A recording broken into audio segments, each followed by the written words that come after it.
आपण पाहत आहात लोकप्रवाह न्यूज 24 तास प्रत्येक घडामोडीवर लोकप्रवाहाची नजर।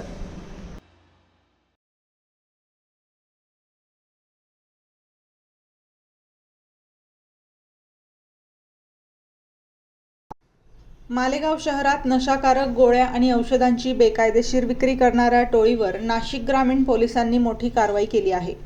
कालीकुटी मैदान परिसरात छापा टाकून पोलिसांनी सुमारे 6,35,879 रुपयांचा मुद्देमाल जप्त केला। या प्रकरणात तिघांना ताब्यात घेण्यात आले असून एक आरोपी फरार आहे।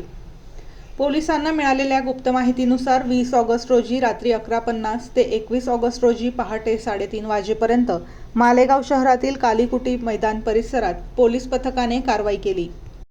या छाप्यात टिट्रोलिडीन हायड्रोक्लोराइड आणि कोडीन फॉस्फेट असलेल्या कफ लिंक्सच्या 1200 बाटल्या तसेच अल्प्राझोलमच्या 4,480 गोळ्या जप्त करण्यात आल्या। याशिवाय टाटा एस वाहन, 3 मोबाईल फोन आणि रोकड असा मुद्देमालही पोलिसांनी ताब्यात घेतला।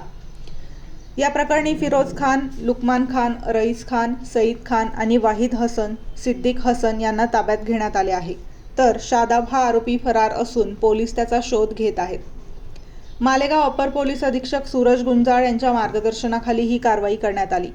नाशिक ग्रामीण पोलिसांकडून प्रतिबंधित नाशकारक पदार्थांची अवैध विक्री आणि वाहतुकीविरोधात कारवाईची मोहीम सुरू असून नशामुक्त समाजासाठी अशा गैरप्रकारांवर कठोर कारवाई केली जात असल्याचे पोलिसांनी सांगितले।